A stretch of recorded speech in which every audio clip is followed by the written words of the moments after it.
सभी सम्मानित सदस्यों को नमस्कार है। आज तो जो सुबह से हम लोग देख रहे हैं, बड़ा उत्साह दिखाई पड़ रहा है आप लोगों में। मेरे ख्याल से कई हजार के आसपास, लगभग 800 से अधिक ग्राम पंचायत सदस्य शामिल हुए हैं इस प्रशिक्षण में, एक बड़ी संख्या में। और उससे भी ज्यादा उत्साहवर्धक है कि जो प्रश्न पूछने थे और जिसके लिए एक मौका आप लोगों को दिया गया था कि आप अपने प्रश्न पूछ सकेंगे, वो सैकड़ों की संख्या में प्रश्न आए हैं, बहुत सारे प्रश्न आए हैं। उन प्रश्नों को कंपाइल किया गया है जोन वाइज, अलग अलग तरीके से। और कंपाइल करने के बाद फिर जो सवाल लगता है कि कुछ बड़े महत्वपूर्ण सवाल हैं, उन पर जरूर हम लोग अभी बातचीत कर रहे हैं। बहुत सारे सवाल हैं जो आगे आने वाले समय में जब आप प्रशिक्षण में होंगे तो उनके उत्तर वहां से भी मिल जाएंगे, लेकिन कुछ ना कुछ उसके बारे में एक सामान्य जानकारी आपको जरूर उपलब्ध होगी, जरूर मिलेगी। आपका ये उत्साह देख करके, इतने सारे सवाल और जो आए, उससे लगता है कि आपके अंदर एक बहुत उत्कंठा है कुछ अच्छा करने की। आप चाहते हैं कि हम कुछ करें। और कुछ लोगों ने इस तरह के सवाल भी पूछे हैं कि मैं अच्छा करना चाहता हूं तो कैसे करूं अपने गांव के विकास के लिए। तो लगता है कि आप में एक तरह से बहुत ज्यादा उत्साह भी है और आपकी अभिरुचि भी है इस काम के लिए। आइए मैं आपके प्रश्नों पर बात करता हूं। और उन प्रश्नों के जो भी आपने पूछे हैं, हम लोग एक बातचीत के क्रम में बड़ी सहजता से उन प्रश्नों के उत्तर देखते हैं कि क्या हो सकता है। आ, सबसे पहले तो एक सदस्य के होने के नाते जो सवाल आपने पूछा है कि एक सदस्य के रूप में आपकी भूमिका क्या है, अधिकार क्या है, इस पर भी बहुत सारे लोगों ने सवाल किया है। कुछ सवाल जो एक तरह से सबका निचोड़ के रूप में जो सवाल निकल के आए हैं, जो आप लोगों ने पूछा है और जो लगा है जिन पर उत्तर देना बहुत जरूरी है। ये मिर्जापुर के पंकज जी हैं जिन्होंने सवाल पूछा मानदेय को लेकर के। और भी कई लोगों ने पूछा है। पंकज जी का सवाल है कि क्या हमारे लिए कोई मानदेय की व्यवस्था है। उन्होंने तो यहाँ कहा क्या हमारे लिए भी आमदनी का कोई जरिया है। पता नहीं उस आमदनी के पीछे उनका क्या उद्देश्य है। लेकिन जहां तक मानदेय का सवाल है, ये सही है कि उत्तर प्रदेश पंचायती राज अधिनियम में मानदेय का प्रावधान है कि ग्राम प्रधान को जिस तरह से मानदेय दिया जाता है, उसी तरह से वार्ड सदस्यों को भी मानदेय दिए जाने का प्रावधान है। देश के बहुत सारे राज्य हैं जो बाकायदा मानदेय दे रहे हैं, 500 या उसके अधिक मानदेय दे रहे हैं। वो अपने अपने जिस राज्य की व्यवस्थाओं के हिसाब से है। उत्तर प्रदेश में अब तक ऐसी कोई व्यवस्था नहीं रही है वार्ड ग्राम पंचायत सदस्यों को मानदेय देने की। लेकिन अभी जैसा कि आप सबके संज्ञान में होगा कि पिछले दिनों मुख्यमंत्री जी ने एक सम्मेलन बुलाया था पंचायत प्रतिनिधियों का। उसमें उन्होंने घोषणा की थी कि ग्राम पंचायत का जो सदस्य है वो बैठक के हिसाब से 100 रुपया प्रति बैठक उसको मानदेय दिया जाएगा। तो अभी एक तरह के ही मानदेय का प्रावधान आपके लिए हुआ है और वो आपको मिलेगा आगे जब ये प्रोसेस शुरू होगा। राहुल यादव बलिया के हैं, राम स्वरूप जी हैं जो इलाहाबाद परिक्षेत्र मंडल के हैं। इन दोनों लोगों ने एक सवाल पूछा है कि सदस्य का अधिकार क्षेत्र क्या है। सदस्यों के अधिकार क्षेत्र को लेकर के आगे जब आप कल, विशेष रूप से कल का जो वीडियो आपको मिलेगा, कल या परसों का वीडियो आपको जब मिलेगा, तो उसमें ग्राम पंचायत सदस्य का क्या महत्व है, उसका क्या अधिकार है और क्या दायित्व है, इस पे बहुत विस्तार से चर्चा है उस पर। तो अभी मैं उतने विस्तार में नहीं जा रहा हूँ क्योंकि उसके लिए ऑलरेडी आपके प्रशिक्षण का वो एक पाठ्यक्रम है, एक हिस्सा है जो आपको जानकारी आपको मिलेगा जानने को। बस इतना बताना चाहता हूं कि वास्तव में ये जो ग्राम पंचायत होती है ये सदस्यों से ही बनती है। संविधान भी कहता है कि तीनों स्तर की पंचायत चुने हुए सदस्यों से बनेगी। और जो अधिकार दिया जाता है जब सदस्यों से बनेगी तो स्वाभाविक है सदस्य सबसे महत्वपूर्ण है, वो रीढ़ है पूरे पंचायती राज व्यवस्था की। तीनों स्तरों पर, ग्राम पंचायत से लेकर जिला स्तर तक सबसे मुख्य सदस्य ही होता है। आपने तो ब्लॉक और जिले में देखा है कि सदस्य ही अपने अध्यक्ष का भी चुनाव करता है, लेकिन यहाँ पर अध्यक्ष सीधे चुना जाता है, जिसे आप प्रधान कहते हो। लेकिन प्रधान के लिए भी अधिनियम में एक धारा बनाई गई है, 12 जो धारा 12 है उसका छठा भाग जो है वो ये कहता है कि ग्राम प्रधान भी सदस्य होगा, प्रधान भी पंचायत का सदस्य होगा। अगर उसे सदस्य न बनाया जाता तो उसको कोई अधिकार नहीं प्राप्त होता। चूंकि अधिकार पंचायत को मिलता है, ग्राम पंचायत को मिलता है, किसी पद को या किसी व्यक्ति को नहीं मिलता। इसीलिए सारे अधिकार जो है सदस्यों में समान रूप से बटे हुए हैं। तो अधिकार क्षेत्र बहुत व्यापक है उसका, उसे आप विस्तार से देखेंगे वाकई। अब सवाल ये आ रहा है कि ज्यादातर सवाल यही आया कि मेरी बात सुनी नहीं जा रही है, कोई काम नहीं हो रहा है, और सचिव और प्रधान मैं कुछ भी कहता हूं तो सुनते नहीं है। ये बात बहुत बार बार कही जा रही है और कहा जा रहा है कि अगर ये नहीं हो रहा है तो मैं किस मंच पर अपनी बात रख सकता हूँ। देखिए, ग्राम सबसे बड़ा मंच तो आपकी ग्राम पंचायत ही है ना। जो भी काम होना है गांव के अंदर और जो भी निर्णय होने हैं, जो भी बातचीत होनी है, जो भी चीजें आगे बढ़नी है, वो सब पंचायत में होनी है। अधिनियम के हिसाब से पंचायत के निर्णय के अनुसार ही काम होना है, क्योंकि पावर तो पंचायत के पास है, किसी व्यक्ति के पास नहीं है, किसी एक पद के पास नहीं है। तो सबसे बड़ा मंच तो ग्राम पंचायत खुद अपने आप में एक मंच है आपके लिए। फिर कोई बात, और अब यह है कि कैसे ग्राम पंचायत सही अर्थों में एक्टिवेट हो जाए, कैसे वो एक मंच बन जाए, एक संगठन बन जाए, एक संस्था बन जाए पंचायत। और संस्था तभी बनेगी जब आप सारे मेंबर्स उसमें सक्रिय रूप से अपनी भूमिका को निभाने लगोगे। अभी वो नहीं है, तो इस पर फिर हम अगले जब लास्ट में आएंगे तब बात करेंगे। अभी एक बार आप पूरी पंचायत को जब समझ लेंगे तो अंतिम दिन जब खुली चर्चा होगी तो उसमें इस विषय पर और विस्तार से। लेकिन सिर्फ ये कि सबसे बढ़िया मंच जो आपके लिए है, आपकी पंचायत ही आपका मंच है, इतना दिमाग में रख के चलिएगा। और कोई किसी और से शिकायत करना, किसी के और के पास जा करके वो करना, उससे कोई बड़ा फायदा नहीं निकलने वाला है। जो लोग, उससे कोई बहुत अर्थ नहीं निकलता। एक सदस्य ने पूछ लिया था कि जैसे एमएलए एमपी का कोटा होता है, वैसे क्या सदस्यों का भी कोई कोटा होना चाहिए। वास्तव में ये जो कोटा होता है ना, जैसे एमपी का कोटा होता है तो उसकी पार्लियामेंट खुद तय करती है कि उसका अपना बजट होता है, अपना वो होता है, तो तय करती है भाई ये मेरा को हम अपने सदस्य को इतना इस काम के लिए उसके वो जैसा चाहेगा अपने क्षेत्र में स्वीकृति दे सकता है। पैसा उसको नहीं मिलता, वो उसको ये पावर होता है कि इतनी स्वीकृति दे सकेगा। इसी तरह विधानसभा में एमएलए को वो पावर देता है। आपकी ग्राम सभा भी आपको पावर दे सकती है, लेकिन ग्राम सभा किसी और के पैसे से नहीं दे सकती, क्योंकि जो पैसा अभी जब हम आगे देखेंगे कि बजट कैसे आते हैं, कैसे होते हैं, तो बजट उसके लिए कोटे के लिए बजट नहीं होता। ये समझ, ये कोटा हो सकता है या इस तरह का हम कर सकते हैं जब हम खुद अपना फंड जनरेट करने लगे। ग्राम पंचायतों के अपने फंड हो जाए, जैसे राज्य सरकार के फंड है, केंद्र सरकार का अपना रेवेन्यू जनरेट होता है, अपना राजस्व वो ऐसे ही। और जहां पर जिन राज्यों में ग्राम पंचायतें खुद अपना फंड जनरेट कर रही हैं, वहां कोई दिक्कत नहीं है, वहां इस तरह की व्यवस्थाएं वो लोग आपस में तय कर लेते हैं। ये था कि कई लोगों ने वो समितियों के बारे में विशेष रूप से सदस्यों ने सवाल किया था कि मैं समिति का अध्यक्ष हूँ, अध्यक्ष क्या सभापति कहा जाता, सभापति हूँ, और समिति की बैठक नहीं होती। वास्तव में समिति की बैठक बुलाने का अधिकार उसके सभापति को है। कोई और आप, अगर आप सभापति हैं तो आपकी बैठक कोई और नहीं बुलाएगा, आप ही बैठक बुलाएंगे। हाँ, प्रावधान ये उसमें हो गया है कि सेक्रेटरी जो है, जब अध्यक्ष उसको आदेशित, सभापति आदेशित करेगा तो सेक्रेटरी उस बैठक को बुलाएगा। क्योंकि आज की तारीख में तो सेक्रेटरी की जो स्थिति है आप जानते हैं, एक एक सेक्रेटरी के पास 6-6 और 10-10 ग्राम पंचायतें हैं। उस हिसाब से 6 कमेटियां होती हैं, तो 60 कमेटियों की बैठक करनी है हर महीने, 60, जो संभव ही नहीं है किसी सेक्रेटरी के लिए। तो वो जो एक तरह से परिस्थितिगत वो रुकावट है वो ये है। ऐसे में ये हो रहा है कि बहुत सारी जगहों पर जहां समिति क्या है, 6 आपसे 6 सदस्यों से मिलकर के बनी है, अगर आप सभापति हैं तो 6 और सदस्य हैं, अर्थात 7 लोगों की वो समिति है।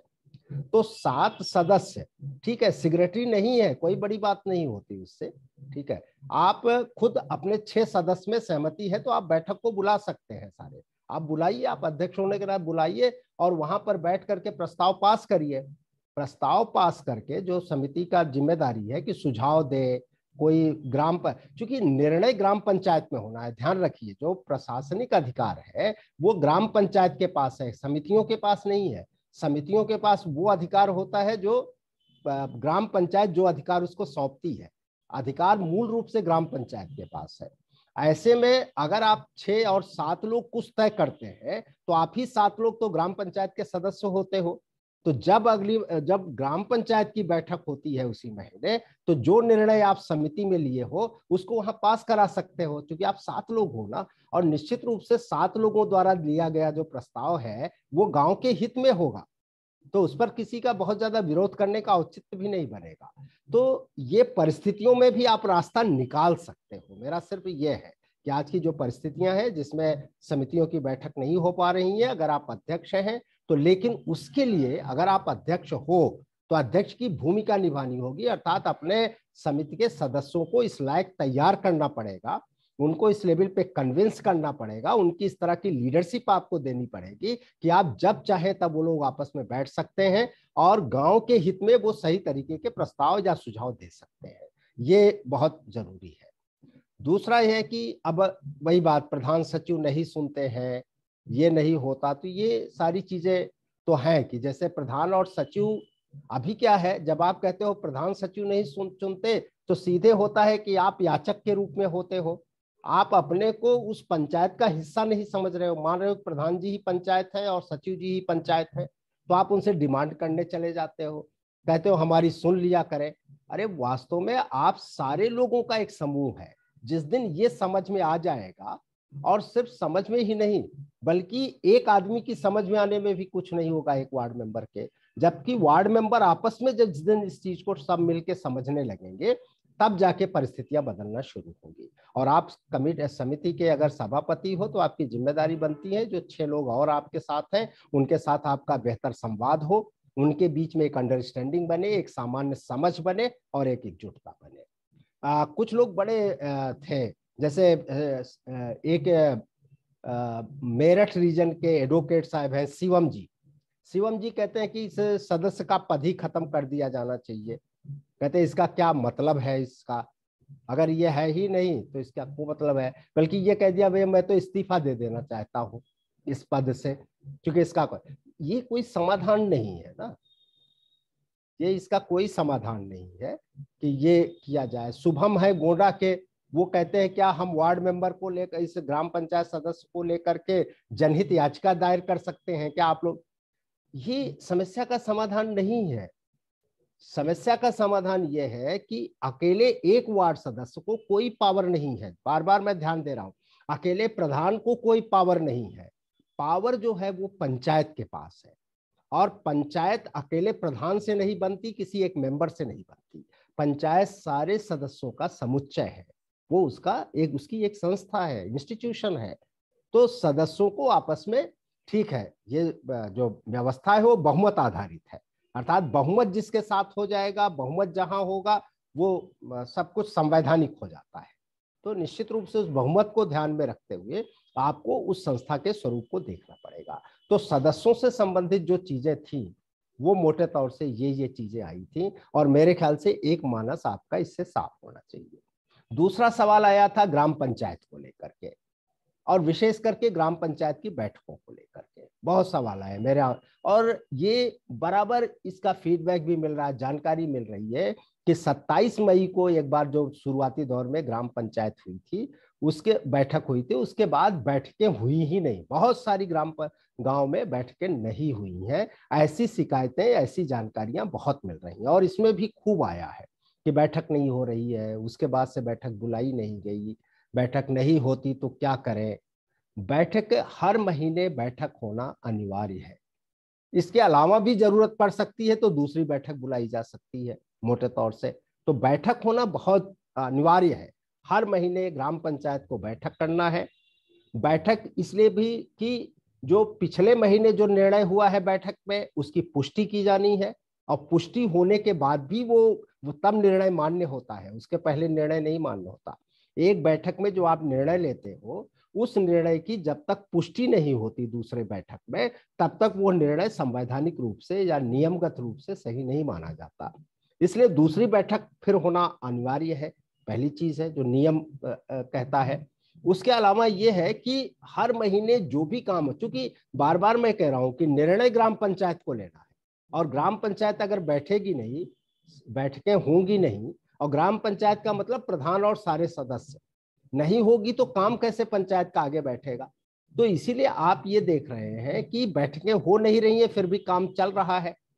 तो उसका जो एक तरीका माना जाता है कि उसका एक तरीका यही है कि कागज पे दिया जाता रहा होगा, और ये होता होगा कि कोरम नहीं पूरा हुआ तो स्थगित बैठक हो रही है, स्थगित बैठक में कोरम नहीं देखा जाएगा, और कोरम कहीं से पूरा भी हो जाता होगा, ऐसा भी होता होगा। तो ये बैठक नहीं हो रही है और अधिकांश सदस्य ये कह रहे हैं, तो थोड़ा सा सजगता बरतने की जरूरत है। इसमें विरोध या लड़ाई झगड़े का विषय नहीं है, यह है कि एक नियम है, उस नियम को जब आप ठीक से जानेंगे, उस प्रक्रिया को जानेंगे, यहां तक कि जब आप लोग जरूरत समझते हैं तो 1/3 सदस्य अगर लिख करके देते हैं तो बैठक बुलाने, उसकी बीच में भी बैठक बुलाई जा सकती है।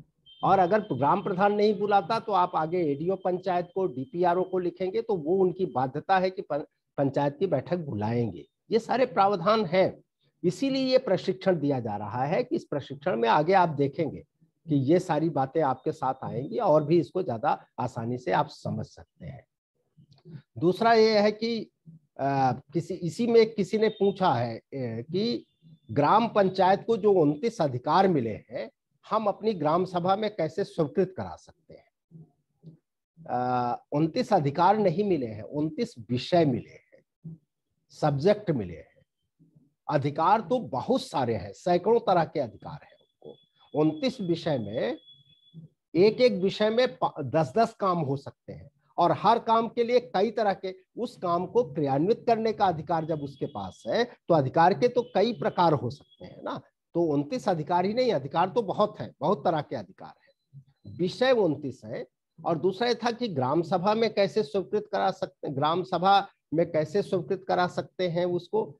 ये थोड़ा सा ये है कि ग्राम सभा में तो हर चीज का निर्णय ग्राम सभा में ही होगा, लेकिन ग्राम सभा योजना बनाती है, योजना बना करके बजट का जो भी उसका बजट होता है उसको अप्रूव करती है, अप्रूवल देती है, बीच में उसको हर महीने उसके खर्चे बर्चे को पुष्टि करती है कि क्या खर्चा बर्चा हुआ। तो ग्राम सभा की एक लिमिटेशन है, ठीक है, और वहीं से बजट पास होता है। तो वहां ग्राम सभा में जब आप कह रहे हैं तो वहां योजना बनाने की बात है। 29 विषयों में 11 विषय के काम जो है वो भी पूरे नहीं, कुछ काम उत्तर प्रदेश में ग्राम पंचायतों को दिए गए हैं, तो ज्यादातर उसी के इर्द गिर्द अभी चीजें घूम रही हैं।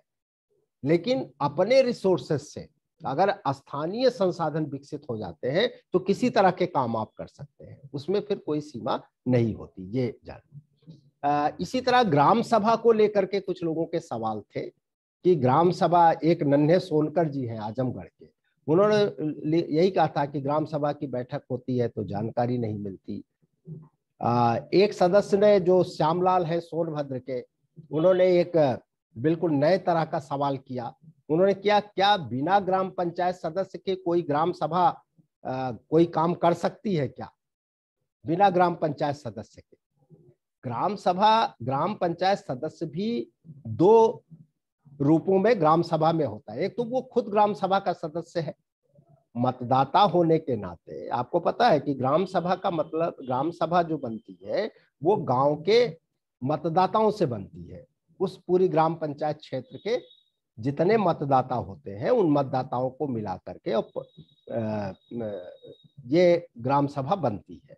तो आप भी तो जो ग्राम पंचायत सदस्य है वो ऑटोमेटिक स्वाभाविक रूप से उस ग्राम सभा का सदस्य है। तो ग्राम सभा सदस्य होने के नाते और निर्णय लेने का अधिकार जो है वो सदस्यों को है।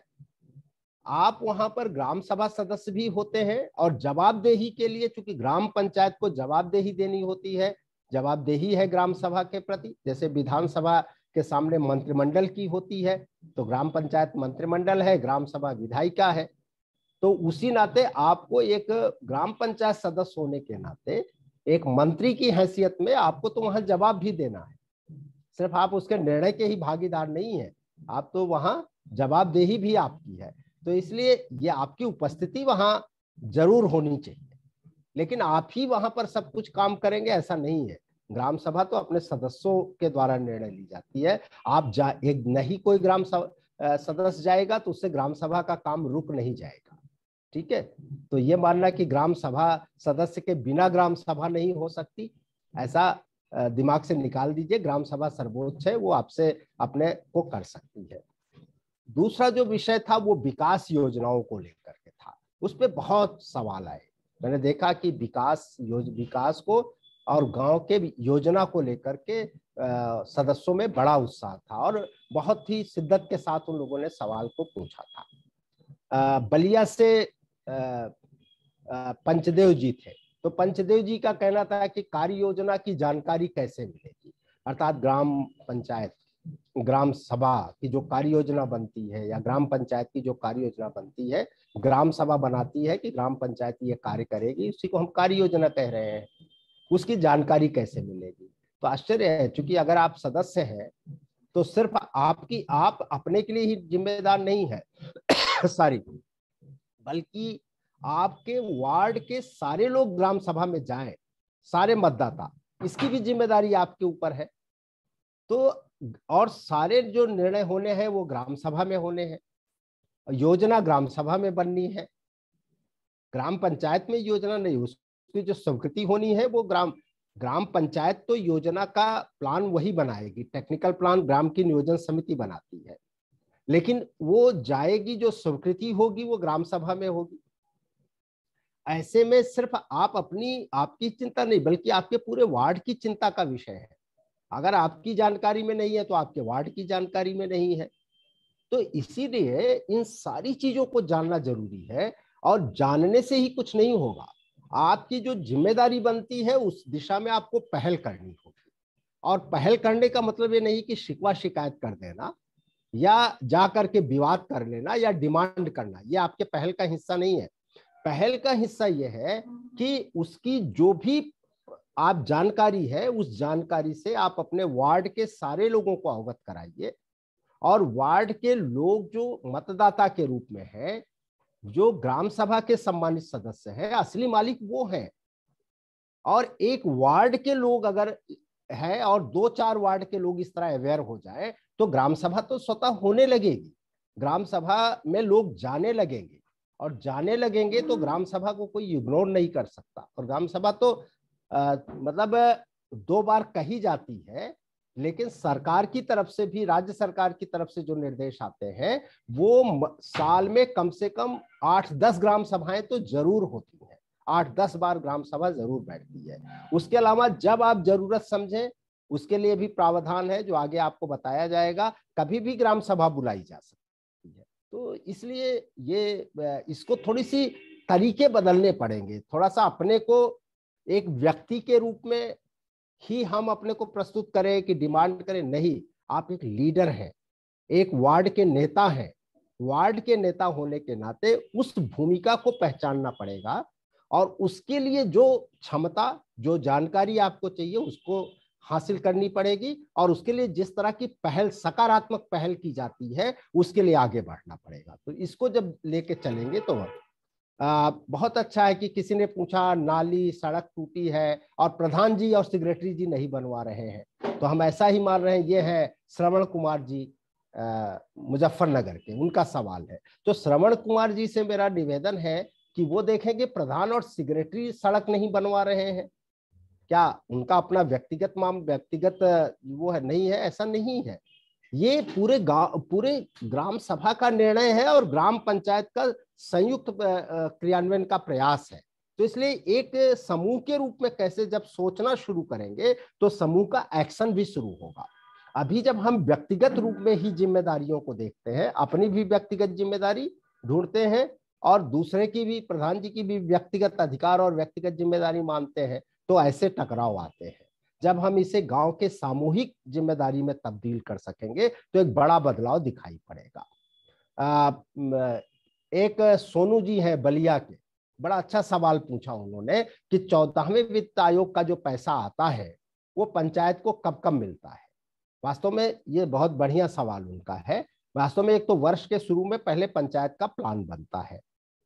इसमें आप देखेंगे ग्राम पंचायत विकास योजना पर जब पूरा आपके प्रशिक्षण का एक पूरा है जिसमें बहुत विस्तार से उस पर चर्चा है कि जब आप देखेंगे कि उसको शुरू में बनता है, जब प्लान बन जाता है तो उसके हिसाब से पैसा आता है, पैसा फिर उसी हिसाब से दिया जाता है प्लान के हिसाब से, और वो साल में 2-3 बार में आता है, 3-4 बार में आता है, वो क्रम होता है। उस तरह से जब भारत सरकार राज्य सरकार को आवंटित करती है शुरुआती दौर में, वो 3 बार में, लगभग 3 बार में आता है, कभी कभी 4 बार में भी हो सकता है, लेकिन 3 बार में तो जरूर, कम से कम 3 बार में वो पैसा आता है, टुकड़ों में बट के आता है, वर्ष वाइज आता है। तो इस तरह दिया जाता है और प्लान के हिसाब से दिया जाता है ये जो पैसा होता है। सोनू शामली के हैं, उन्होंने बहुत बढ़िया सवाल पूछा है कि टाइड और अनटाइड फंड क्या है।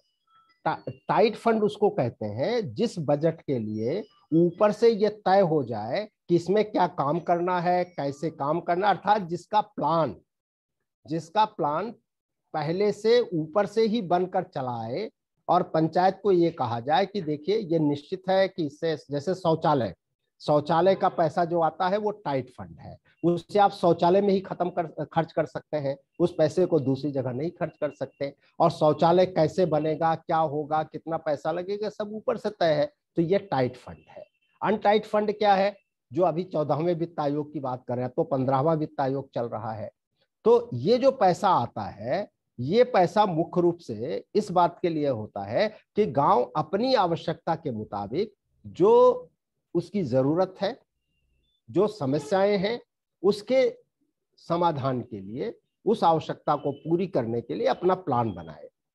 लेकिन अभी उसको भी, चूंकि अभी स्थिति क्या है, देखिए वो अनटाइड फंड तो है, लेकिन अभी जो गांव की स्थिति है ना, कि हम कह तो नहीं कि हमें अनटाइड फंड दीजिए, लेकिन क्या हम पूरी तरह से बजट को कैसे प्लान बनाना चाहिए, प्लान के पैसे का सदुपयोग कैसे होना चाहिए, क्या उसका तरीका होना चाहिए, इस बारे में अभी जानकारी का बहुत अभाव है।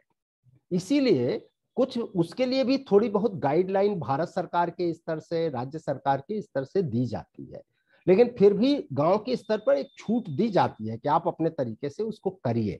जैसे अभी 15वें वित्त आयोग में जो पैसा आया है, तो ये कहा गया है उसका एक हिस्सा जो है वो जल संरक्षण में और पेयजल में खर्च किया जाना है। तो आप कह सकते हैं तो टाइट फंड हो गया, लेकिन नहीं, टाइट फंड नहीं है पूरी तरह से, ये एक आपको गाइडलाइन दी गई है। बाकी पैसा जो है अपनी जरूरत के मुताबिक आप खर्च कर सकते हैं, क्योंकि वो गांव के स्तर पर हो नहीं पाता एक चीज, और ये भी कह सकते हैं कि होने का अवसर भी नहीं दिया जा रहा है, ये भी शिकायत हो सकती है। इसीलिए ऊपर से आदेश निर्देश आ जाते हैं कि इस पैसे को यहाँ खर्च कर दो, इस पैसे को यहाँ खर्च कर दो। जब जागृति आएगी, सिर्फ जागृति ही नहीं, लोग गतिशील होंगे, ग्राम पंचायत सदस्य भी, और खाली ग्राम पंचायत सदस्य नहीं, उसके साथ उनके वार्ड के मतदाता भी, जिसको हम कहते हैं ग्राम सभा सदस्य।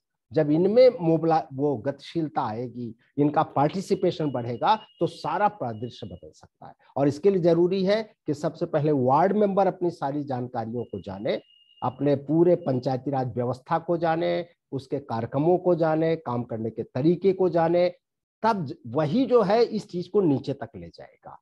तो इसीलिए हम लोग जो सबसे ज्यादा तीसरी सरकार अभियान और इंडिया पंचायत फाउंडेशन जिस काम में सबसे ज्यादा जोर दे रही है, इसी बात के लिए जोर दे रही है कि हम ग्राम पंचायत सदस्यों को कैसे ठीक से तैयार कर सके। ठीक है। दूसरा यह है कि किसी ने ये भी पूछा, नरेंद्र कुमार जी है मुजफ्फरनगर के, उनका सवाल है कि ये बजट आबादी के हिसाब से मिलता है या वोटर। देखिए, जो भी बजट आता है वो आबादी के हिसाब से आएगा। अनटाइड फंड जो आता है वो आबादी, जितनी जनसंख्या है उस जनसंख्या के हिसाब से आता है, वोटर के हिसाब से नहीं आता। ये सही है कि सोनू जी की जो शिकायत है कि गाइडलाइन के विपरीत कार्य हो रहा है, सचिव और प्रधान मनमानी कर रहे हैं, स्वाभाविक है। जब उनका तो कहना है कि गाइडलाइन सचिव और प्रधान पढ़ते ही नहीं, या पढ़ी उनको समझ में ही नहीं आती, फिर जो मन में आता हो, ये संकट तो हो सकता है। संकट इसलिए हो सकता है कि भाई प्रधान भी तो जो चुना गया है वो कोई बड़ा विशेषज्ञ होकर तो आया नहीं है, उसको भी ठीक से प्रशिक्षण होना चाहिए था, उसकी भी नियत सही होनी चाहिए थी। ये सब होगा तो निश्चित रूप से सही। और सचिव साहब तो अपने तरीके से कितना समझ रहे हैं, उनको कितनी 10-10 ग्राम पंचायतें देखनी है, तो पता नहीं कैसे कितना समझ पा रहे हैं, क्या कर रहे हैं वो, कितना समय दे पाए। ये संकट तो है, इस संकट से कैसे उबरा जा सकता है ये स्थानीय स्तर पर और अभी आगे इसमें देखा जा सकता है।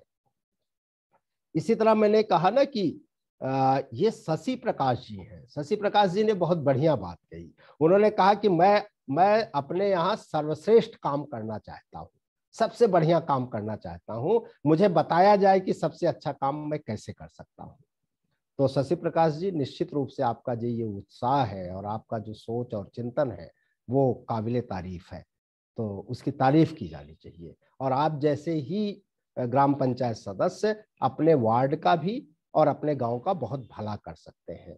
निश्चित रूप से ये एक अच्छा सर्वश्रेष्ठ काम करने के लिए 2-3 चीजों की बहुत जरूरत है। सबसे पहले आपको सारी चीजों की ठीक से जानकारी लेनी होगी, बिल्कुल बहुत गहराई से चीजों को जानकारी लेनी होगी, विषय को जानना होगा, पूरी समझ अपनी तैयार करनी पड़ेगी, कामकाज की समझ पैदा करनी पड़ेगी आपको।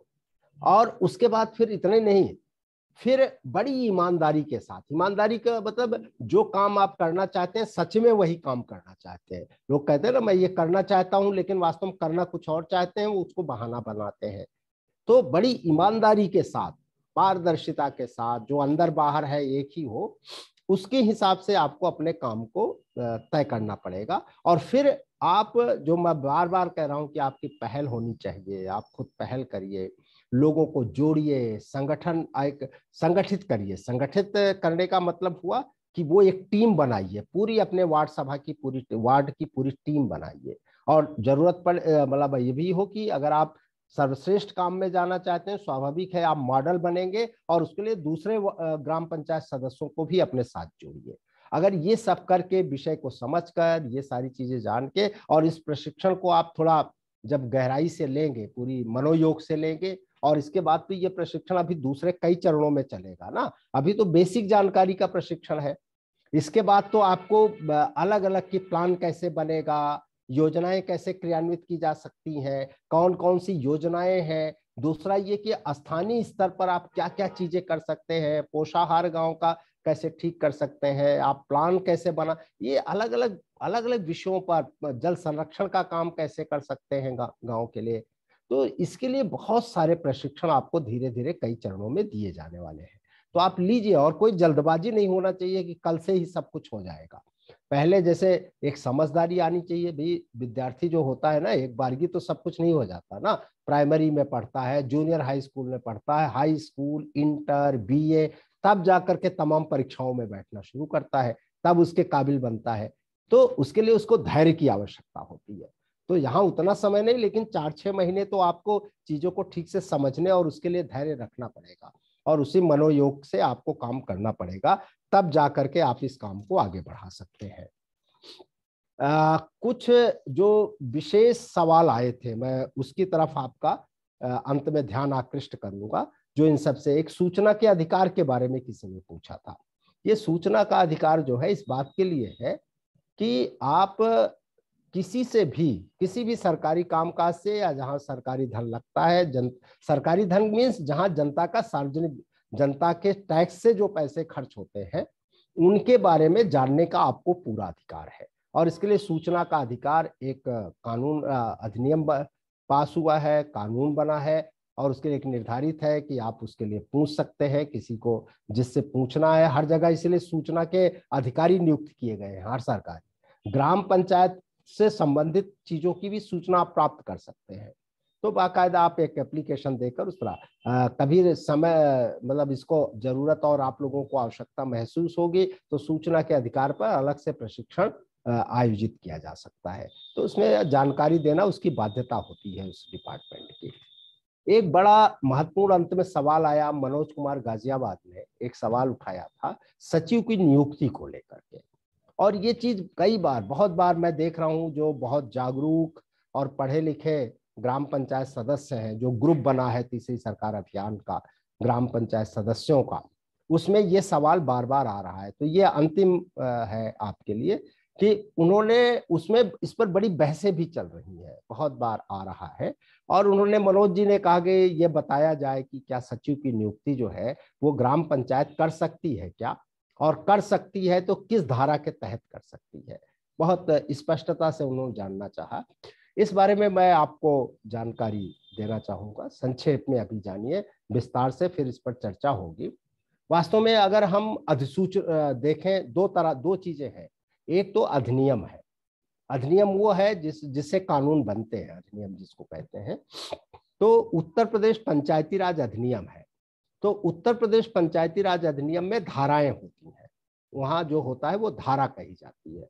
और उन धाराओं के आधार पर जो अधिनियम में, जैसे संविधान में जो प्रावधान कर दिए जाते हैं वो अनुच्छेद होते हैं। तो जैसे कहते हैं ना कि अनुच्छेद 243 के तहत ही ये पूरा सेल्फ गवर्नमेंट की या पंचायती राज की पूरी व्यवस्था की जाएगी, तो वहां अनुच्छेद होता है। यहाँ पर उस अनुच्छेद के मंशा को लागू करने के लिए, उसके हिसाब से काम करने के लिए अधिनियमों में धाराएं होती हैं, फिर धाराओं में बटा होता है अधिनियम। तो उत्तर प्रदेश पंचायती राज अधिनियम की है, और अधिनियम को जब क्रियान्वित करना होता है तो नियमावली बनाई जाती है, नियम बनाए जाते हैं। अधिनियम को क्रियान्वित करने के लिए नियम बनाए जाते हैं, फिर नियमावली बनती है।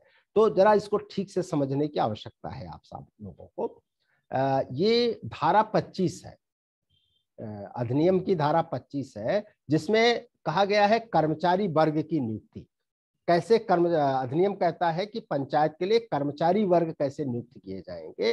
तो वो उसमें उसका जो पहला पार्ट है, उसका एक जो का भाग है, वो कहता है कि राज्य सरकार किसी पंचायत के लिए तैनाती कर सकती है कर्मचारी की। तो ये राज्य सरकार का अधिकार है पहले में, कि राज्य सरकार किसी भी कर्मचारी की तैनाती जो है वो कर सकती है पंचायत के लिए, ये उसका विशेषाधिकार है। लेकिन इसी का जो भाग खा है, भाग 2 जो है, भाग 1 में ये है, लेकिन वो कहती है कि जिसकी भी तैनाती वहां की जाएगी, पहले का ही पार्ट है, वो कर्मचारी ग्राम पंचायत के नियंत्रण में होगा और पर्यवेक्षण में होगा। अर्थात नियुक्ति राज्य सरकार करेगी, लेकिन उस पर नियंत्रण जो होगा ग्राम पंचायत का होगा, अधिनियम ये कहता है। अब प्रैक्टिकल में क्या है अभी मैं उस पर नहीं जा रहा हूं, मैं सिर्फ आपको अधिनियम की जानकारी अभी दे रहा हूं। दूसरा, इसकी जो दूसरा भाग है, दूसरा भाग कहता है कि कोई भी ग्राम पंचायत नियत प्राधिकारी की पूर्व अनुमति से, एक नियत प्राधिकारी इसके लिए नियुक्त किया जाएगा। जैसे किसी भी राज्य सरकार के अधिकारी को, सामान्यतः वो जिलाधिकारी को नियत प्राधिकारी बनाया जाता है, तो उसकी पूर्व अनुमति लेकर के ग्राम पंचायत जो है, एक निश्चित प्रक्रिया जो उसके लिए तय की जाती है, उसके तहत वो किसी कर्मचारी की नियुक्ति कर सकती है, ये कहा गया है। और ये भी कहा गया है कि फिर वो उसे दंडित भी कर सकती है, और उसको आगे से कर्मचारी जो स्थानांतरण तो नहीं कर सकती, स्थानांतरण तो जो नियत प्राधिकारी है वो करेगा, लेकिन उसको दंडित करने का अधिकार ग्राम पंचायत को दिया गया है। लेकिन इसी में धारा 25 का है, ये धारा 25 थी, वहां था कि कर्मचारी, लेकिन धारा 25 का सिग्रेटरी के लिए कहती है, का जो है उससे, तो कर्मचारी और सिग्रेटरी अलग हो गया। ध्यान दीजिए, पंचायत का सिग्रेटरी कौन होगा वो अलग चीज है, कर्मचारी कौन होगा वो अलग होगा, ठीक है। ये कहा गया है कि ये जो दोनों चीजें कहा गया है सिग्रेटरी के लिए, कि सिग्रेटरी की सीधे नियुक्ति राज्य सरकार कर सकती है और कर ही रही है आजकल। दूसरा, उसमें ये कहा गया है कि ये जो ग्राम पंचायत जिन कर्मचारियों की नियुक्ति करेगी, उन कर्मचारियों के बीच से राज्य सरकार किसी को भी सिग्रेटरी के रूप में नियुक्त कर सकती है। अर्थात सिग्रेटरी के रूप में जो नियुक्ति होगी, चाहे राज्य सरकार के कर्मचारी की नियुक्ति हो, वो भेजे वहां पर, या फिर ग्राम पंचायत जो कर्मचारियों की नियुक्ति करेगा उसमें से किसी सिक्योरिटी का दायित्व दिया जाएगा, तो वो अधिकार जो है राज्य सरकार के नियत प्राधिकारी को ही है। वो ग्राम पंचायत सेक्रेटरी के रूप में किसी की नियुक्ति नहीं कर सकता। इस प्रावधान का जो वो आप देखेंगे कि नियमावली में क्या प्रावधान किया गया फिर, कि नियमावली क्या कहती है, क्योंकि ये सवाल बहुत बार आता है, इसलिए मैं यहाँ स्पष्ट कर रहा हूं कि इसको ठीक से समझने की आवश्यकता है। नियमावली ये कहती है, बहुत साफ कहती है, नियमावली का नियम 165 है। तो नियम 165 ये कहता है कि बजट के प्रावधानों के अधीन समय समय पर ग्राम पंचायत जो है वो नए पदों का सृजन कर सकती है। बहुत बड़ी बात कही जा रही है कि बजट के प्रावधानों के अधीन समय समय पर ग्राम पंचायत नए पदों का सृजन कर सकती है और फिर उसमें नियुक्ति भी कर सकती है और उसको अपने नियंत्रण में। लेकिन शर्त क्या लगाई गई है? बजट के प्रावधान। अगर राज्य सरकार का बजट आता है तो स्वाभाविक है कि राज्य सरकार अपने बजट के साथ फिर नियम और शर्तें वो बनाएगी, ठीक है। और अगर पूरी तनख्वाह देने की बात आती है तो राज्य सरकार का ही कर्मचारी होगा, जो परमानेंट कर्मचारी होगा, तो स्वाभाविक है वहां राज्य सरकार का कर्मचारी आएगा। लेकिन अगर ग्राम पंचायतें अपना बजट खुद जनरेट कर सकती हैं, आपकी ट्रेनिंग में लोकल रिसोर्सेज कहाँ से आएंगे, स्थानीय संसाधन कैसे विकसित होंगे, इस पर एक पूरा रखा गया है, एक सत्र रखा गया है, उस पर आप देखेंगे तो देश के दूसरे राज्यों में जो पंचायतें हैं उन्हें बहुत सारे संसाधन वो खुद पैदा करती हैं, लाखों में, करोड़ों तक में। आंध्र प्रदेश में, तेलंगाना में, केरल में एक एक ग्राम पंचायत करोड़ों रुपए खुद का राजस्व इकट्ठा करती है। तो जब इतना राजस्व करेगी तो बजट तो है उसके पास, फिर वो अपने नियम बना करके, अपने तरीके से कमेटी बना करके, जो नियम विरुद्ध नहीं हो सकता, विधि संगत ही होना होगा, इसलिए विधि संगत के लिए प्रॉपर आपको कानून उसके लिए नियम तरीके तय करने पड़ेंगे। उस तरह से वो नियुक्ति कर सकती है पंचायतें और उनको तनख्वाह दे सकती है, उन पर नियंत्रण रख सकती है, क्योंकि बजट की उपलब्धता तो है उसके पास। तो बजट की उपलब्धता के आधार पर ये नियम कहता है आप इसको कर सकते हैं। फिर यही आता है कि फिर इसमें कहा है पंचायत सचिव की नियुक्ति, जो मैंने कहा सेक्रेटरी की, फिर इसका नियम 168 है, उसमें फिर वही आ जाता है कि राज्य सरकार जो है वो सामान्य आदेश द्वारा या विशेष आदेश द्वारा वो निर्देश दे सकती है कि एक या एक से अधिक ग्राम पंचायतों के लिए सचिव नियुक्त किया जा सकता है। कैसे किया जाएगा ये राज्य सरकार के अधीन होता है। तो इस तरह, लेकिन बीच में क्या हुआ? बीच में ये हुआ कि 1999, ये सब तो नियमावली थी जो 1967 में बनी, बीच में थोड़ी बहुत संशोधित हुई, लेकिन 73वां संविधान संशोधन लागू होने के बाद 1999 में ग्राम पंचायत विकास अधिकारी नियमावली बनाई गई उत्तर प्रदेश में। बाकायदा एक नियमावली बनाई गई है, ग्राम पंचायत विकास अधिकारी नियमावली। और उस नियमावली में बहुत साफ कहा गया है कि ग्राम पंचायत नियत प्राधिकारी की अपूर्व अनुमति से, नियत प्राधिकारी यहां जिलाधिकारी को बहुत साफ साफ लिख दिया गया कि उस नियमावली में ही कि जिलाधिकारी नियत प्राधिकारी होगा, उसकी पूर्व अनुमति लेकर के ग्राम पंचायत जो है वो ग्राम पंचायत विकास अधिकारी की नियुक्ति कर सकता है। बाकायदा पूरा डिटेल है उसमें कि वो इंटरमीडिएट पास होना चाहिए, 18 साल से 32 साल के बीच की उसकी उम्र होनी चाहिए, और उस समय मानदेय भी उसका तय कर दिया गया है नियमावली में कि 2250 उसका मानदेय होगा। जब बना 99 में, 2250 99 में बहुत होता था, जो आज के 10, 15, 20 हजार के बराबर अगर देखिए तो। लेकिन और ये पूरी तरह से पंचायत के नियंत्रण में होगा, ये जो नियुक्त किया जाएगा ग्राम पंचायत विकास अधिकारी। आज जो अभी नियुक्त किया गया जो पंचायत सहायक के रूप में, वो इसी के अंतर्गत है, समझ लीजिए।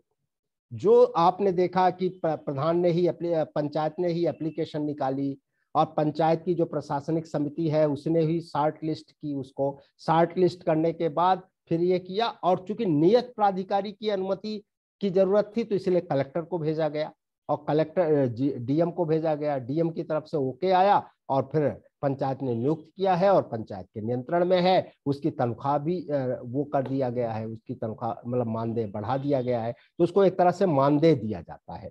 तो मानदेय पर पंचायत ये कर सकती है। इसके लिए ग्राम पंचायत विकास अधिकारी नियमावली बाकायदा बनी हुई है, उस नियमावली के आधार पर नियुक्तियां की जा सकती हैं।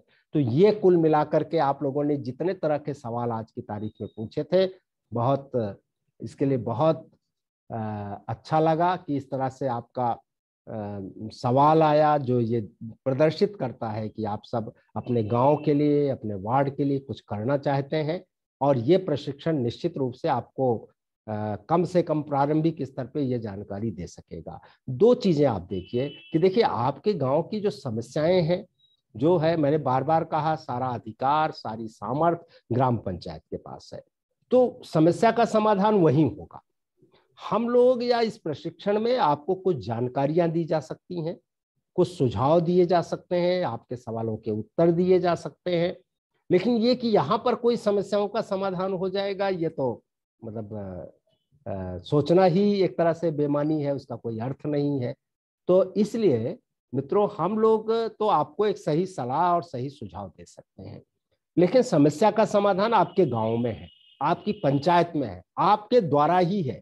क्योंकि आप एक ग्राम पंचायत सदस्य हो, आप जो गांव की सरकार है उसके मंत्री हो, उसके सबसे जिम्मेदार व्यक्ति हो। जो पंचायत को अधिकार मिला है वो सारे अधिकारों में आपका बराबर की भागीदारी है। जो जिम्मेदारी है वो जिम्मेदारी सब में बटी है।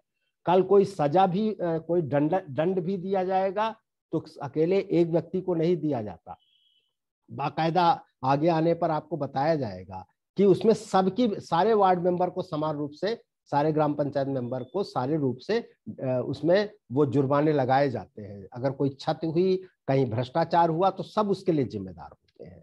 तो इसलिए ये सबकी सामूहिक जिम्मेदारी, और जिस दिन आप समझेंगे और इस समझ को जब आप सेक्रेटरी और प्रधान जी को भी बताएंगे ना, तो प्रधान जी को भी समझ में आएगा ना। अभी तो यही दिखाई पड़ रहा है उनको कि सब कुछ मैं ही हूं, सेक्रेटरी और कोई ये, तो ये भ्रम और ये माइंडसेट खत्म होना चाहिए। और ये खत्म होगा आपके सकारात्मक प्रयास से और पूरी आपकी समझदारी से, क्योंकि आप एक बड़ी संख्या में होते हो और वो संख्या के साथ आप जमीनी स्तर के पहले नेता होते हो, जन नेता होते हो। इसीलिए आपको अपने वार्ड सभा को ध्यान, वार्ड को ध्यान में रखना है, वार्ड के हितों को ध्यान रखना, और उसके साथ पूरे गांव के हितों को। और उसके लिए जब आप प्रयास करोगे तो आपकी आवाज में वो ताकत होगी, उसके साथ जन समर्थन भी होगा। और जब सही बात के लिए उठाओगे, अधिनियम और नियम को ठीक से जान के उठाओगे, गांव के हित में उठाओगे, तो उसको कोई इग्नोर नहीं कर सकता, कोई उसको उपेक्षित नहीं कर सकता। लेकिन सही ट्रैक पर सही तरीके से चलने की आवश्यकता है। मेरी बहुत सारी शुभकामनाएं हैं आपके लिए। कल तो हम फिर मिलेंगे ना, और आप देख रहे हो कि रोज आपको कुछ वीडियोस भेजे जा रहे हैं, वीडियोस आप देखते हो, और उसके बाद आपको ये मौका दिया जा रहा है कि आप सवाल पूछिए। मेरा एक ही निवेदन होगा कि अभी बहुत सारे सवाल आज आपने पूछ लिए हैं, मेरे ख्याल से जो मन में था जिस तरह से, उससे अब थोड़ा उबरिए। और पहले ये देखिए कि कल जिन विषयों पर आपको वीडियो दिया जा रहा है, जिन विषयों पर आपसे बात की जा रही है, जैसे जो भी विषय कल आपको मिलते हैं, उन विषयों के बारे में सोचिए आप, उसके बारे में और क्या आप जानना चाहते हैं। क्योंकि जब आपको पूरी जानकारी हो जाएगी तो रास्ता आपको खुद दिखाई पड़ने लग जाएगा। ठीक है, तो इसलिए मेरी आपसे गुजारिश है, मेरा निवेदन है कि बहुत गंभीरता से आप उस वीडियो को देखिए। देखने के बाद जो न समझ में आए उस पर आप सवाल पूछिए। तो आगे हम पूरी उम्मीद कर रहे हैं हम लोग कि आपके सवाल उन्हीं विषयों से संबंधित ज्यादा होंगे जो आपकी समझ को बढ़ाएंगे, और उससे ये पूरा प्रशिक्षण बहुत सार्थक दिशा में जाएगा। बहुत बहुत धन्यवाद, और एक बार फिर आप सबको बहुत बधाई और बहुत सारी आपके प्रति साधुवाद। कितनी बड़ी संख्या में, पूरा उत्तर प्रदेश के ज्यादातर जिले जिसमें शामिल है, तो इतनी बड़ी संख्या में एक साथ इस प्लेटफॉर्म पर आप प्रशिक्षण ले रहे हैं और इतने मुड़े हैं, और लगभग अब लगातार ये चलता रहेगा। और आप अपने दूसरे साथियों को भी, दूसरे ग्राम पंचायत सदस्यों को भी प्रेरित करते रहेंगे। इस उम्मीद के साथ मैं एक बार पुनः आपके प्रति सब आभार भी व्यक्त करता हूं कि आपने हम सबको उत्साहित किया है और बहुत अच्छे तरीके से आप इसमें भागीदारी कह रहे हैं, आपकी सहभागिता बन रही है। बहुत बहुत धन्यवाद।